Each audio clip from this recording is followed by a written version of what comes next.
If you're watching or listening to this ad on Spotify right now, you may not know that you can actually access our episodes completely ad-free and a couple days early every week on Spotify. If you sign up to our subscription on Spotify for only €3 a month, you can not only get our episodes 2 days early and completely ad-free, but you can help support the podcast. This not only helps us continue the project, but it helps us grow the podcast and provide a better platform for independent artists, hopefully help their careers. It helps us continue more of the live sessions like you've recently seen with Sorvina or a little longer ago with Corp. And it helps us provide a better curatorial platform for you where you can hopefully find your new favorite artist and some of the artists that are a little bit more on the up and coming side that maybe you don't know about them, and we can find new music that hopefully you love. So if you go do that, that helps support the platform. Also provides you with ad-free episodes a couple days early. If you have any questions, just leave them in the comments. Otherwise, I hope you enjoy. Thank you. If you love music, hip hop is such a logical next step as Yeah. far as being like a spoken word artist and whatnot. But it's just these like photo shoots where they have costumes and set design. They have them for all different themes. This one in particular was Western. That's what I read somewhere. How did Maybe you I'm know wrong. that? I'll do my You do research. your Yeah. research. Perfect. Welcome back to Unsigned Berlin. First of all, quick thank you to our sponsors at Soundplate Clicks. And today I'm sat here with Sorvina, coming originally from New York, now living in Berlin, a lead vocalist with A Song for You, the choir, singer, songwriter, rapper, according to your Spotify profile, the rootinest, tootinest cowboy around, Exactly. and artist, performer, artist in an upcoming, um, or maybe it's out already, live session with Jacob Hits Different. Mhm. And we're gonna get it going by listening to a snippet of Running. Texas, I done finished college. Policing ain't been abolished. Suburban, that's catatonic. That's why I gotta keep my running shoes polished. And moving on to the next one. Fuck did you expect, son? Come to me, you better come correct, son. Won't be hard for me to replace ya. Nah, it ain't nothing for me to. And that was Running by Sorvina. From what I could tell when I was doing my research, you first kind of got into poetry and then later applied that to music. Is that right? Yeah.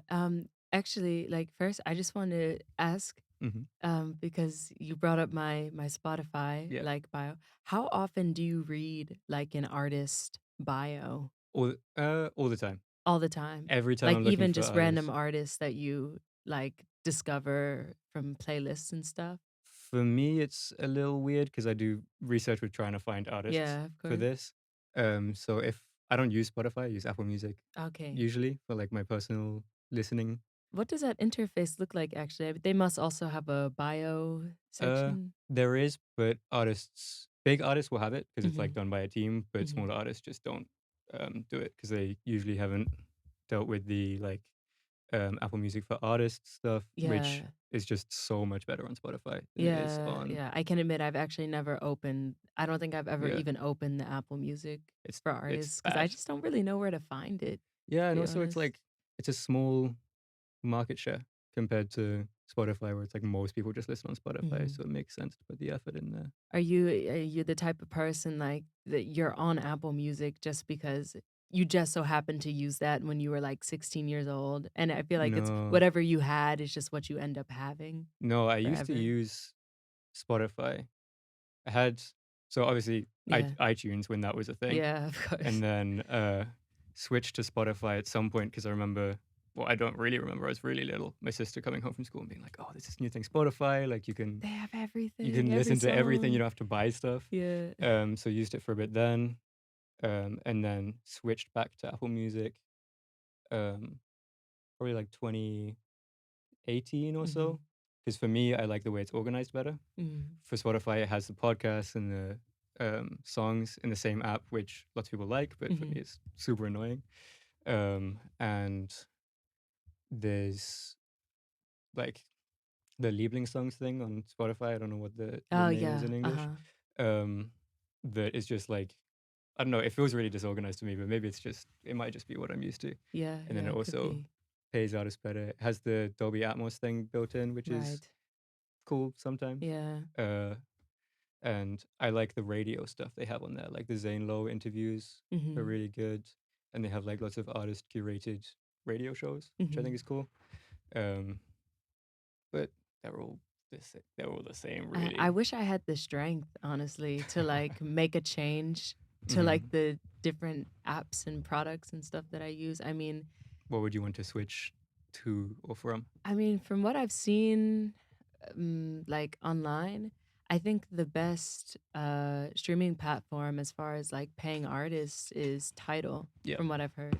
Mm-hmm. Also, I hear the quality of the streaming is really, really good. Yeah, it is. But I opened a Spotify account when I was like 14 or 15, Mm-hmm. and now that's my life. Yeah, Like I'm and just it's gonna be on Spotify. there are things where you can like transfer your library over, but they kind of don't work because Mhm. I also use Tidal, share an account, which is it's also cheaper. I think Mhm. maybe not for students, but I pay €5 a month for Tidal. Okay. Um, and the audio quality is a lot better, but to like regular people who aren't making music, I would say it doesn't matter because you probably don't have headphones or like monitors that are good enough Yeah. to notice. Yeah.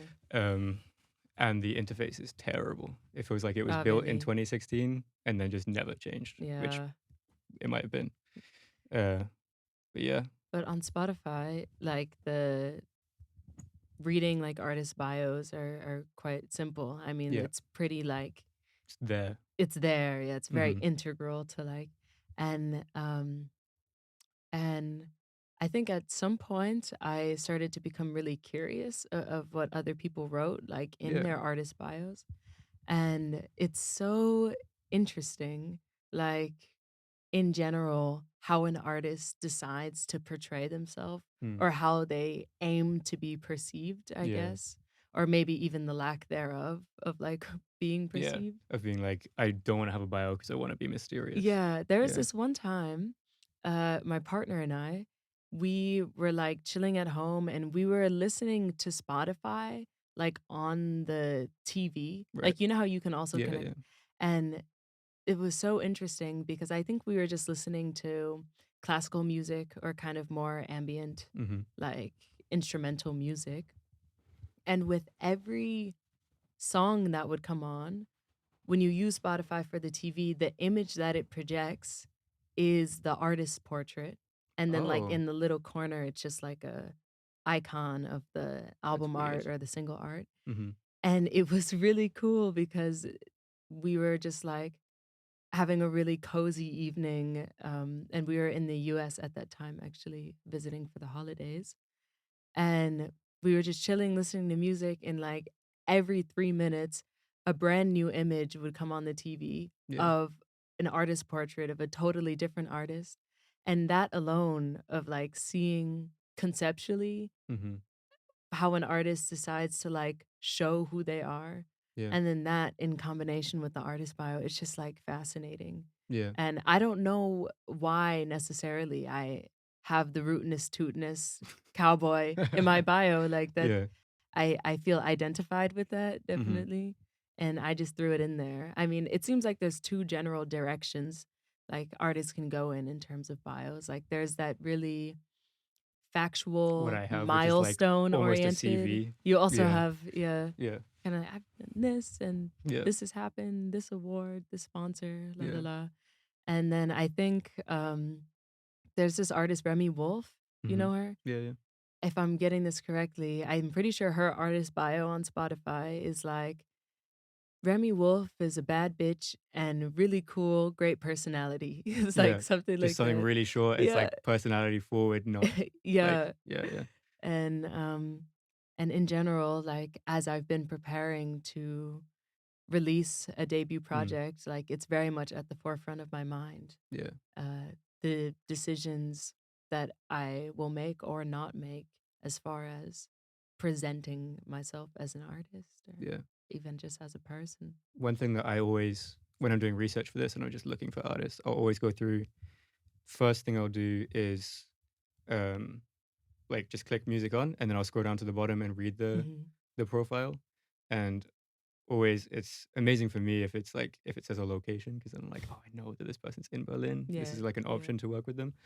Um, and then just it really doesn't matter to me if it's like a CV thing or a like personality forward. But I am suspicious when small artists have third person written things as if it was written by a team. And I'm like, I know you wrote this yourself. You're like trying to seem big. Yeah. But yeah, I don't know. I should probably redo mine. It's been like 3 years. Yeah. I'm sure you have some great No, things to yours as add well, to right? it. Yeah, If yeah, it's been 3 years, yeah. definitely. But yours as well probably was. Did you do the Tootiness Fruitness Cowboy when you were releasing more country style music? Like, to be honest, I have this I have this secret passion, Mm-hmm. and it is theme related photo booths. Like, you know how Okay. sometimes when you're on vacation and like these random, like, for example, I was in New Jersey. I Mm-hmm. don't know how much you know about New Jersey. Nothing. Like, do you know this TV, The Jersey Shore? Yeah. I was So I know there. something about New Yeah, Jersey. I was there. I was at the Jersey Shore, Right. and I'm just like walking down the boardwalk. This is like in summer, just meandering. And Mm-hmm. then I see this store that's like, come in and take some Western styled photos. You know these Damn. things where you I don't think walk I've in? ever seen that. I love it so much. Like they they have them all over the place, all over the world.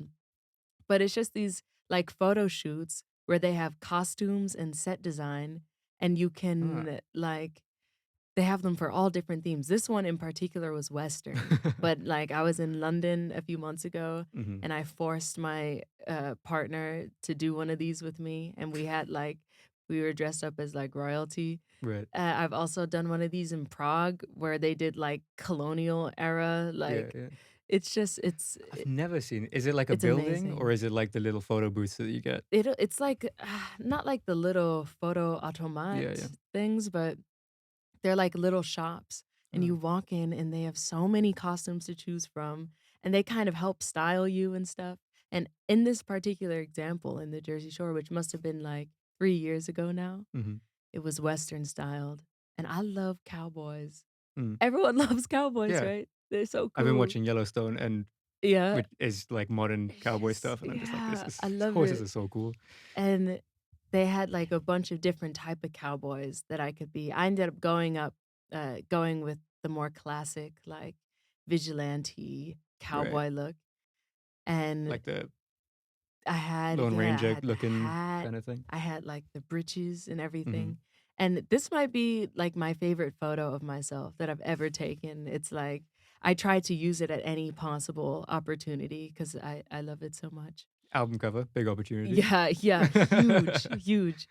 Um, and at the time, I was using this photo a lot just for like random promo stuff because I love the photo so much, and I didn't really have so many professional like Mm-hmm. artist portraits of me. And at the time I made that bio, I think this photo was Yeah, my okay. artist portrait.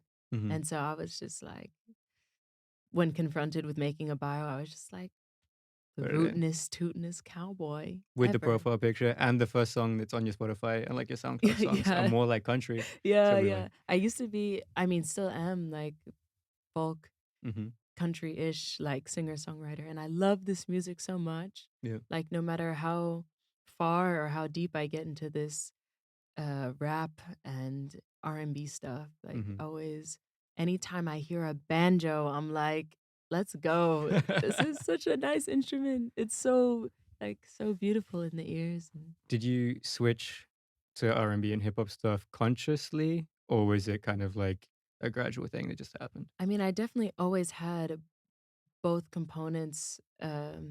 Both components were always very integral, like Mm-hmm. to who I am as an artist and also what I loved as far as consuming art. And I think in the beginning phases of me like exploring creative expression, what it Mm-hmm. means to be an artist, like my acoustic guitar has been such a good friend to me over all of these years. No matter where I travel, wherever I go in this world, if I brought my guitar, I always had something to do. I Mm-hmm. always had like something to channel my energy towards. And also I love that music. I love that kind of music. Um, but all throughout that time, also loving hip hop, loving R&B, Mm-hmm.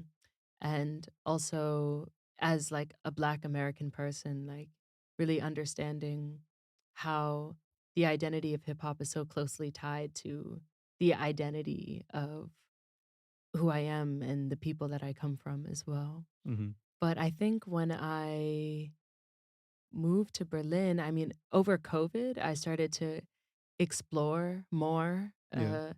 of um, what it would maybe mean to be a rap artist. Not Mhm. necessarily consciously, but we were all super quarantined and Yeah. there wasn't so much to do. And I kind of developed this habit during that time of just like throwing on a beat and just trying to freestyle because it Mhm. was fun Yeah. and kind of goofy. And by the time people when it started to become a bit safer to start seeing other people, but still like clubs and Yeah. bars weren't open yet. I would invite like my closest friends over and we would just be in my room like trying to cipher and then we were like just like all these suburban kids, like Yeah. suburban American kids, but it was so fun. And at some point when I start to write more, doing more poetry, Mhm. it if you love music, hip hop is such a logical next step as Yeah. far as being like a spoken word artist and whatnot. And coming to Berlin and just finding myself super immersed in the R&B hip hop scenes.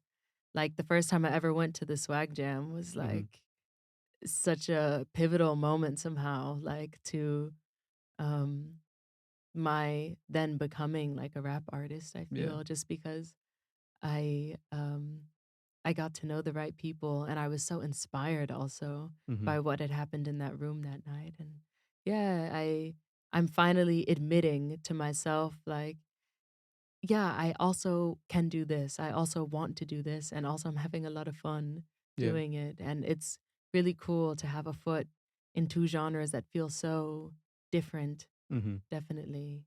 I get a lot of there's so much fruitfulness from both, I feel. Yeah.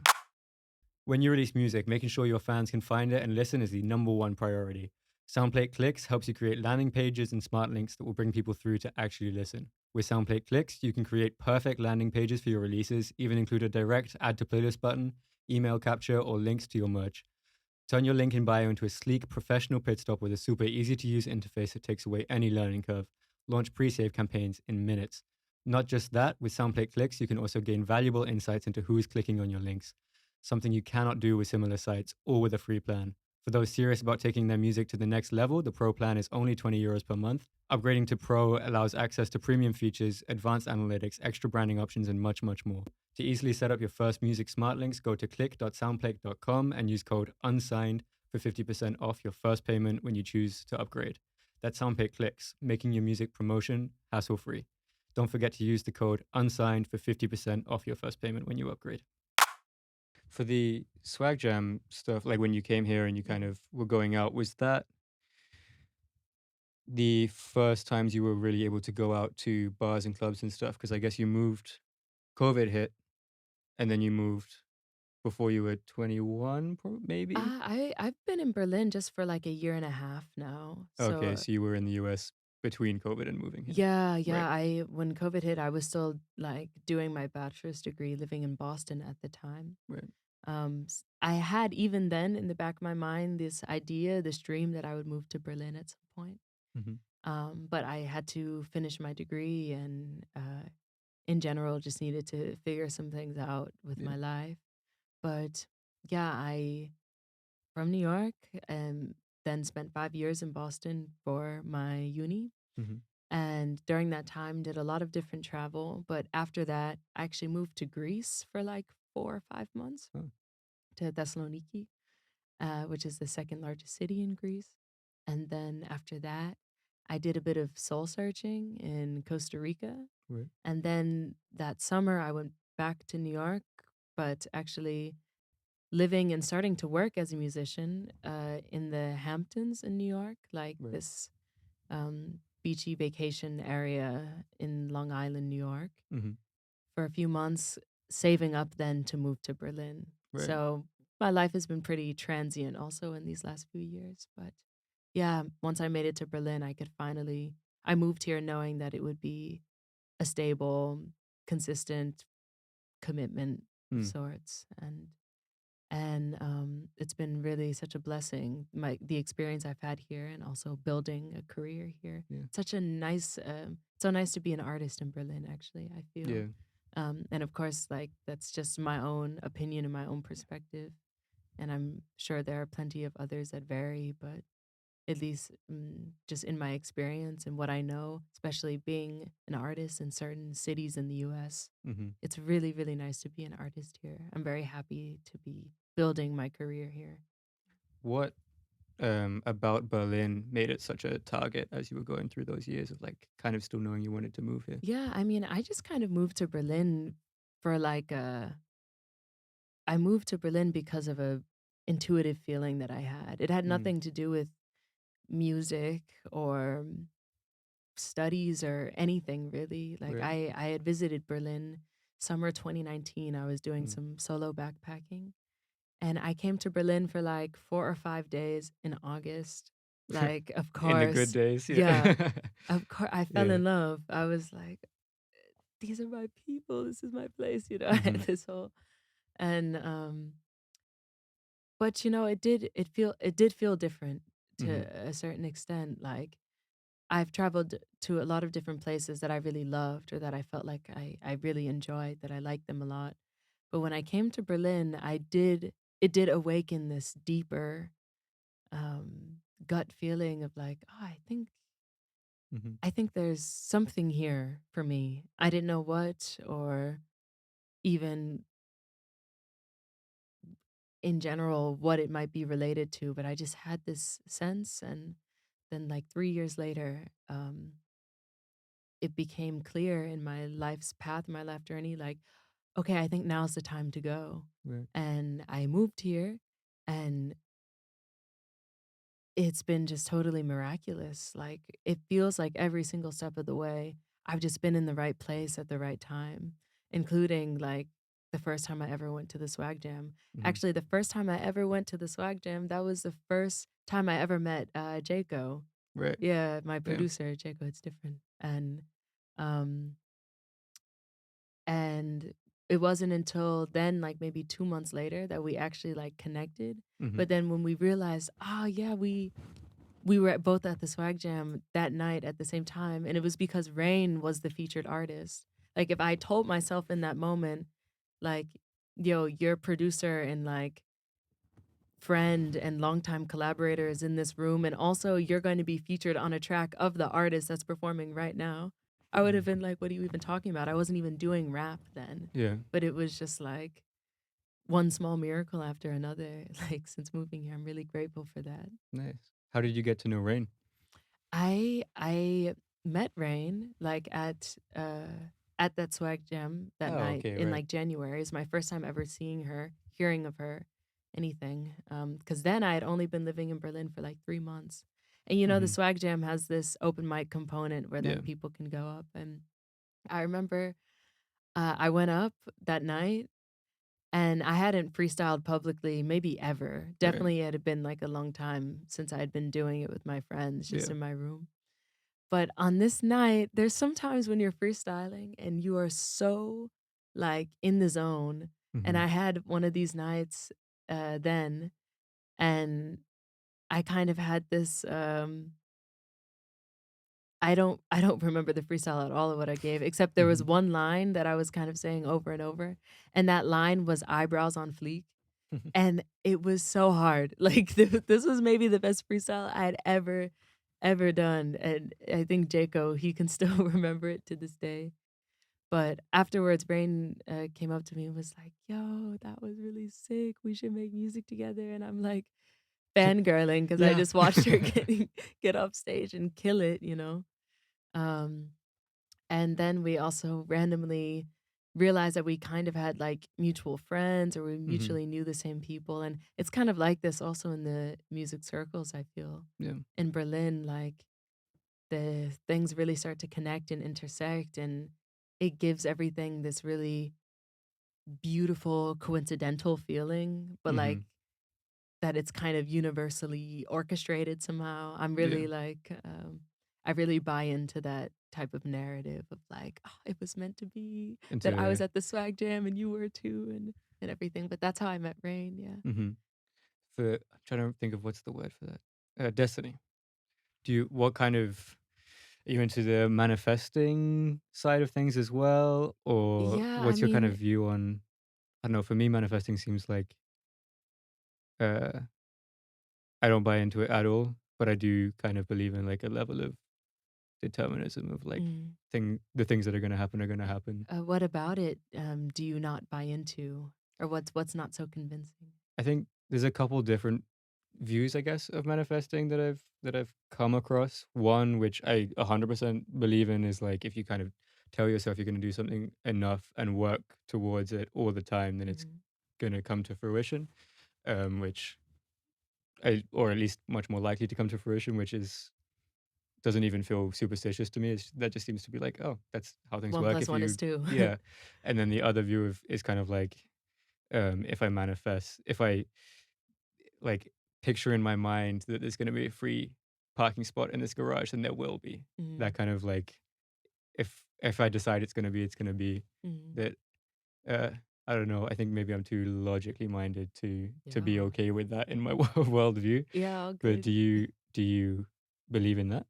I mean, I don't uh um I thinking of a way to answer this Hmm. question that's like, because I haven't done like research, let's say, on It's like fine. Yeah, manifesting, I haven't either. I don't know, like, um, I, if there are particular manifesting rituals, or Mm, like maybe if like um, the specifics of manifesting are specific to some sort of like spiritual custom, or maybe even like some sort of indigenous custom. I'm not entirely sure. same. But I I definitely see the relationship that I have to art and to creating as a spiritual one. Hmm. And this is very much influenced by a lot of the books that I've read over the years, just as it relates to this. I'm sure maybe you've heard of the Artist's Way. Do you know this Yes, book? I haven't read it, but Yeah, yeah. it's beautiful, and I think this book and the teachings inside of it, basically, it's the title is like The Artist's Way, um, creative expression as a spiritual journey. It's something Hmm. like that.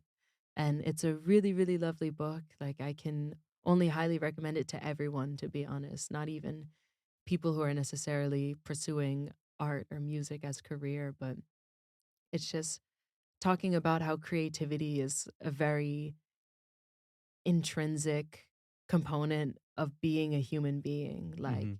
to be creative is as natural as it is to breathe or to need water, and Yeah. so on. And the author, her name's Julia Cameron.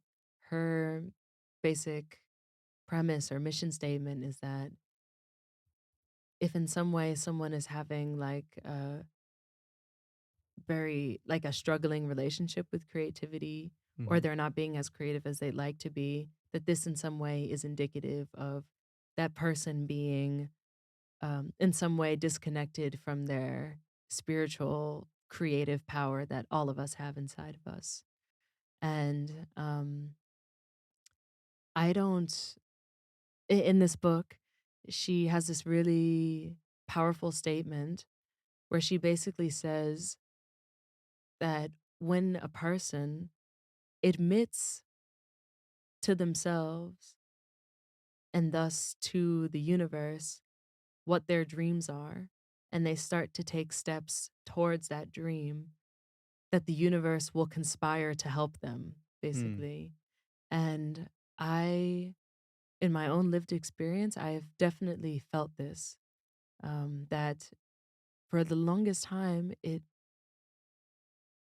was very challenging for me to admit that I wanted to be an artist, that I wanted to do this all the time, full time, that I wanted to live from doing this. Yeah. I don't know if it was fear or insecurity. I mean, probably a mixture of all of those things. But when I finally decided to take the risk of saying, like, nah, I'm the rootinest, tootinest cowboy And I want to be like a rock star. Hmm. I don't even know if being a rock star is my goal, but I want to really do this. It's like from that moment forward, things have been weird. Like strange things have happened Hmm. that have really, as if someone's just nudging me along, like, yeah, you got it. Right. And whether or not someone would refer to that as manifesting, Mm. um, I guess that's just up to semantics. Yeah. But I definitely feel and want to express gratitude towards like the small miracles that have happened for Mm. me in pursuing this dream of mine. You Yeah. know? Interesting. Was the idea of creativity being important to the human experience and it just being a person, it's important to kind of indulge in that. Was that something you grew up with in your house when Mhm. you were growing up, or was it kind of something you discovered? Um, I think probably a mix of both. Hmm. Like I grew up in the black church, Hmm. which is such a jubilant, That's a good word. explosive, like expression of creation and Hmm. creativity and just like release. And I'm really grateful to have actually like grown up in that environment, in one that was like pretty remarkably positive. I didn't necessarily carry all of the really um, like the traumatic things that sometimes like people experience like Yeah. in church or in any religious institution, let's say.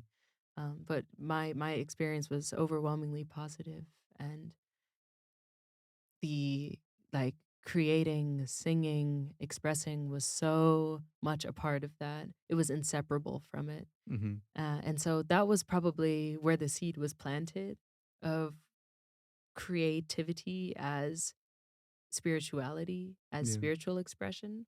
But I Right. think then as I grew older and started to discover like more spiritual concepts on my own, like whether it's Buddhism or transcendentalism and so on and so forth. Um, then kind of uh, then kind of gaining these concepts and these skill sets and these ideas, and Hmm. then at some point inevitably coming to find the intersection of this and art and Yeah. music because that's just what I like. Hmm. And yeah, so yeah, a little bit of both, but definitely in the past maybe 3 years or so, Yeah. like a lot of this journey becoming pretty explicitly spiritual, at least just in my own personal relationship to it. Hmm. In your time kind of exploring different faiths and worldviews and everything, is there any idea that you've come across that's really shaped a lot of how you view the world that you think um, maybe a lot of people haven't come across? If they're, for example, like me, I grew up in Mm. a kind of like semi-religious Christian household. There was no creativity attached to my church experience at all. Yeah. Um, and yeah, is there anything that you've come across that you're like, this has really changed my perspective? Mm. Um, I think perhaps as it relates to art, as it relates to being an artist and a musician, um, I think a teaching that is really guiding me right now, or that is really um, helping frame my perspective on everything that's happening, Hmm. is kind of to leave my ego at the door and to never lose sight of that I'm creating art because of the human need to create art. I Hmm. mean, especially as an independent artist, I think um, recently it's been a little easy for me to get lost in the success or the recognition of it all. Like, Hmm. I'm going to release debut singles, debut EP, and having this anxiety and this fear and this stress of like, how are the songs going to perform? Like, Yeah. will it bring me the attention that I need? Will it bring me the fans and the things to then take my career, my artistry to the next level that I would like it to go in? But in these moments of kind of high stress and spiraling, coming back to this spiritual foundation of like, okay, first things first, I am releasing this music because I have to, Mm-hmm. because the music deserves to be released, Yeah. basically, you know, like um I am making these songs simply for the act of making them Mm-hmm. and for being vulnerable and knowing what that feels like. And I have found in my career and in my journey thus far that when I can stay true to this, usually the success comes in a correlated way somehow. Like, um, whenever I can come back to this foundation of the art that not only does the art flourish, but also as a person, I just feel better. I Mm-hmm. feel better. Yeah. With this EP, is the what are you trying to communicate? What's kind of the themes of the EP, Hmm. or the world you want to create? Totally. And like my EP has such a huge question mark next to it as far as like release date Right. and all these different things. Um but the title of the EP is Oh, the Places You'll Go. Mm-hmm. Um which do you know who Dr. Seuss is? Yeah. Yeah, Yeah. Yeah. okay. Like I wasn't sure. My partner who is German, Mm-hmm. like born and raised here in Germany, uh, she didn't know who Dr. Seuss was, He and then might it be English or suddenly American, I he's think. American, yeah. Right. And this was like one of those moments where I like, whoa, I'm in Germany, because like How do Dr. they not Seuss, know? he's the Yeah. man, you know. Yeah. Like everyone knows who Dr. Seuss is Yeah. in the Cat in the Hat U.S. is like, Yeah, yeah. Cat in the Hat, The Grinch. I mean, Tr- He did the and Grinch as well. yeah, Damn. Dr. Seuss is that guy, I'm telling you. He was also a really prolific political cartoonist before. He did Yeah, kids' true. books, which is Yeah, he did very like some true. really important ones about World War II. But I don't know. Yeah, Yeah. and truthfully, I don't know so much about him as a Mm-hmm. person. Like if someone in like the comment sections like, "Yo, Dr. Seuss is canceled," I'm like, "Yeah, Yeah. probably." I don't know. Probably was a I terrible haven't looked person, but into, I haven't yeah. looked into it. Yeah. But Dr. Seuss is a child's author for anyone who doesn't know, and Mm-hmm. he does the writing and the illustrations as far as I know. And that's what makes him kind of iconic. He has this very specific illustrative style, and all of his children books are very rhymey and prose. It's really lovely. And he has this one book that's titled Oh, the Places You'll Go. And it's a very sweet book actually, because the whole plot of the book is basically the narrator explaining to the child like all the things that you'll do in your life, Mm. like, oh, the places you'll go, like you can't even imagine the things you're going to see as you grow up. Right. And it's a very sweet book. It's often in the US, it's a book that's often gifted to children actually, like Mm. when they're kind of graduating into teenagehood or something. Right. Like it's a very very sweet gift. And the reason why my EP shares this title is because all of the tracks are in some way related to this journey that I've been on in my life in the past 3 years of being super transient, moving from city to city, just like trying to answer the big questions I had about life in general and about my own life specifically. And I'm really grateful.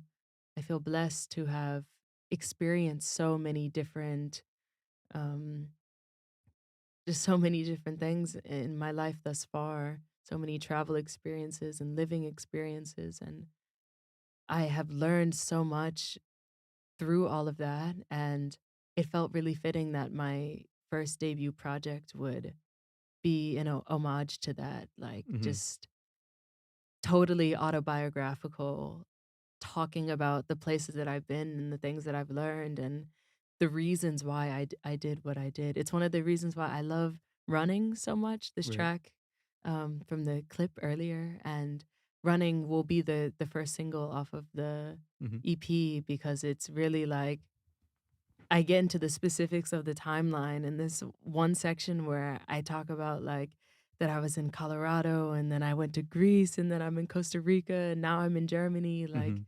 this is really real in that order. Like that's how it happened, and thematically this is what the whole thing is about. And I'm really excited to release this music because in some way it will feel like I can tie a bow on the experience of my early 20s or something. Mhm. Like, and then whatever the project is after that, it will be New. my life from that point on, Yeah. after having all of these experiences. Now what? Kind Mhm. of. Yeah. Interesting. With a different project you're involved with, which is A Song for You. Mhm. How did you get involved with them, and what's your kind of role within the choir? Yeah. I mean, Oh, and maybe explain what it is for people who don't know. yeah, totally. A Song for You. If you don't know about it, you should check it out. Uh, it is such a beautiful collective here in Berlin. But basically, it is a 50 plus person collective vocal ensemble of soulful R&B, hip hop, gospel type music. And this is another component which has been so fruitful, which has been so important to my experience in Berlin. I discovered the choir after like 3 months of Right. living in Berlin. So also around the Similar time I timing, went yeah. to the Swag Jam for the first time ever. And I've only been living in Berlin for like a year and a half. So my experience as being a part of this collective is also inseparable from like my Berlin era in general. Like Mhm. wherever my life may take me, when I think back to my time in Berlin, I will always think and carry with me the experience of being in this vocal ensemble. Mhm. But when I tell you that I've been in the right place at the right time, like since I've moved here, the reason that I even discovered the choir was Mhm. because I matched on Hinge with someone who was a part of the choir at the time, Mhm. and just so happened to like meet up to go on a first date like a few days before the choir had just opened for Mhm. auditions.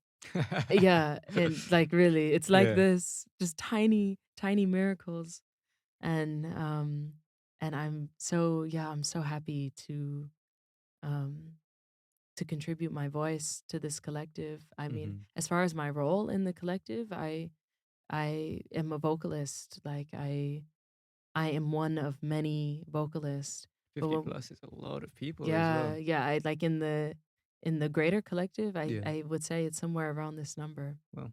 And it's really it's such a beautiful thing to be one of many. Mhm. And when we enter that room, we all bring our own individual and unique experiences, perspectives, voices, Mhm.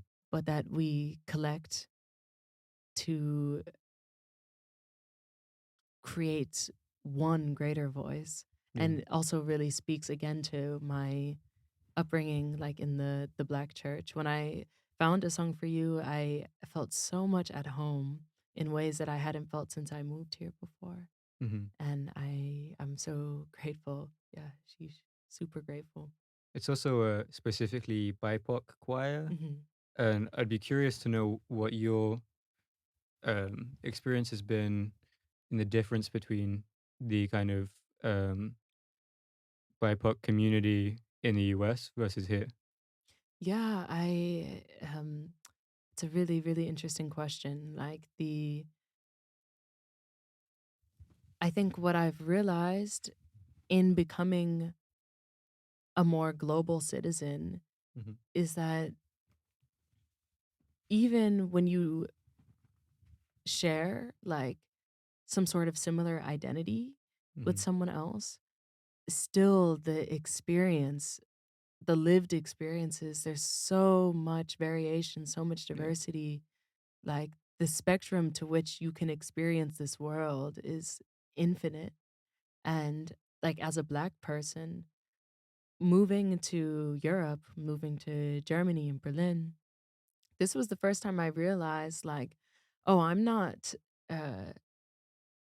I'm not just a Black person, like I am specifically African American. Mm-hmm. And that is a very specific and oftentimes different experience from being Afro German Yeah. or Afro European or just also being African. Like Mm-hmm. the African diaspora is um, it's so vibrant as far as the experience of Blackness.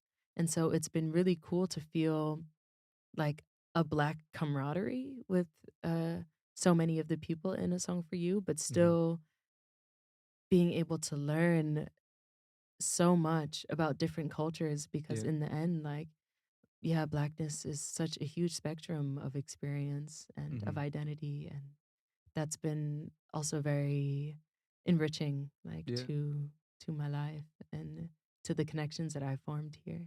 Yeah. You had a lot of activism and advocacy, if that's the Mhm. word, in the US. That Yeah. you were involved a lot with the BLM protests in 2020, 2021. Hmm. Are, are you, now that you're in Germany, are you also making that a very big part of your life? Or are you, Yeah, I mean, yeah. my background, like my bachelor's degree that I got back in Boston, is in sociology, Mm-hmm. actually, with also minors in political science and communication studies. Right. So, as far as like my trained discipline, this is my jam, Yeah. you know, Mm-hmm. and being a Black American person, also a queer person, and a Flinta woman. Mm-hmm. Um, I have always really naturally felt a um, such a strong passion towards social justice Mm-hmm. and towards social concepts in general. Also, from my family and my upbringing, like I'm from New York, Mm-hmm. born and raised, but my entire family um, is born and raised in the deep south of the Oh, right. United States in Mississippi. And this is Mm-hmm. where my mom was born and raised growing up in like the 60s and 70s Yeah. in Mississippi. Like this was really Mm-hmm. hardcore stuff as far as like institutional racism Yeah. and whatnot. But um, with that kind of familial background of like being so immersed in social justice causes, then devoting my education to studying social concepts. Mm-hmm. I think, regardless of whatever career I decided to pursue, now it's music, that um, sociology was always going to, in some way, be a component Mm-hmm. of that. And yeah, back in 2020, I was very vocal and very active. And I was doing quite a lot of organizing actually also during Mm-hmm. that time, as far as protests, info sessions, panel discussions, and things like that. And I feel that still, even with my um, with the realization of wanting to do music and wanting to pursue music, that I am definitely still keeping this my background as like a basic foundation for what I'm doing. Mm-hmm. I mean, my debut project being an autobiographical thing, I'm speaking to my experience as a queer Black woman moving through the world. And this definitely has like a societal component to that. And often some of the tracks that I have written really speak to that specifically. Mm-hmm. And so, although maybe my activism has taken a different form, like it's definitely still very much alive inside of me, and it always will be. Mm-hmm. Definitely, I will always have this passion. Nice. You know. Just before we finish, because we've done 45 minutes. Other passions inside of you used to do basketball. You were assistant coach. Are Yeah. you still doing that here? Did you say assistant coach? That's what I read somewhere. How did Maybe you I'm know wrong. that? I do my You do research. your research. Yeah. Yeah, yeah.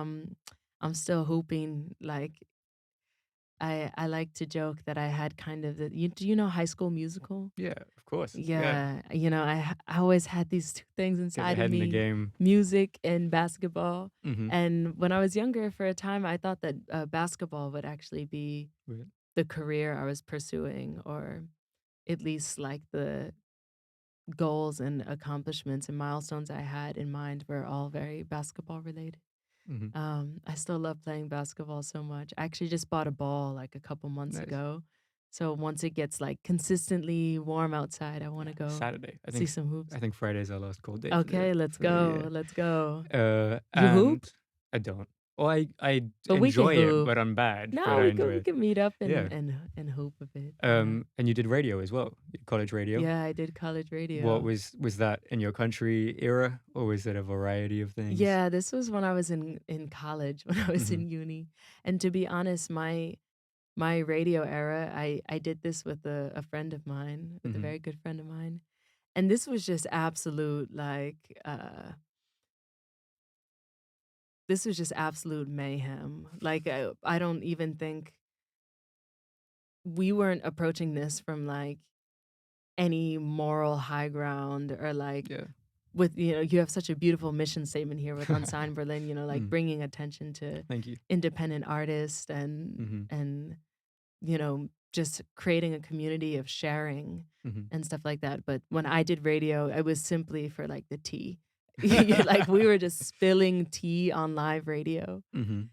And thank God, like I don't think any of that stuff is recorded. Like there's just I don't think it should see the light of day. Mhm. Like just talking about university drama, Right. but it was fun. Nice. Yeah. You And do your research, I did, crazy. yeah. And you also did poetry at Tiny's Pizza, which was just interesting to me because I had it for Mm. the first time like this week with Anton, Really like good, 2 days right? ago. Yeah, it was really good. It's like proper straight from the oven, Yeah. like pizza. Also, such a nice. It's just like a little room, and these two guys clearly just like Yeah. selling pizza. And you're like, this Yeah. is so cool that they just did this. Yeah, it's very sweet. But you did a poetry reading there, or a performance, or what was Yeah, that? there was a poetry curated event, and it was actually at like Aiden, the Oh yeah, club, and yeah. the outdoor The little like garden. yeah, Yeah, exactly. The event was there, yeah. Oh, okay. and Tiny's Pizza was serving, and Um, this was such a beautiful evening. It was an evening of poetry and also kind of like stripped back acoustic set style versions. There's this artist, Rhea Bosch, she performed that night. mhm, She's an artist coming out from Ghana. mhm. Really dope, like really, really dope artist. I can't recommend her enough. But she performed that night. And I always just feel so honored when I like share the lineup with other really dope people. I'm Yeah. like, maybe am I dope? I don't know. But Yeah, either yeah. way, it's really it's very special um to work beside people who inspire you. I Mhm. feel this way all the time living here. Yeah, awesome. Well, thank you very, very much for coming. Thank you, everyone who's listening. Thank you to our sponsors at SoundClick Clicks. Yes. And just before we cut everything off, is there anything you want to promote? We have the live session, so please go check that out. I think it's really great. But anything else? Yeah, no, I thank you so much for having me. Of Like course. this was super pleasant. Thank you. I'm like such a chatty Cathy. I love to talk. Amazing. It's Some just- people, the hardest thing is when people don't want Yes, to I talk love so to much, or they're talk. shy, and you have to kind of like try to really, really make an effort to make them comfortable, or to I think everyone has something like that they care about, Mhm. obviously, but you have to trying to figure that out with someone who isn't as extroverted is really difficult. Yeah, So yeah. thank you I've for making my job easy. As no, well. I really I really enjoyed this. Was really Great. so lovely. Like I said, there's a really huge question mark Mhm. next to the release date of my EP or any of the singles and stuff. But if you just follow me on Instagram, like my name is Sorvina. My Instagram handle is Sorvcar. I'm announcing everything there of what I'm up to and what I'm working on and whatever's coming next. So hopefully you kind of rock with me and you rock with the stuff that I'm doing and you're interested to stick around for the journey. That would be really, really special. So Awesome. Thank you. yeah, thank you.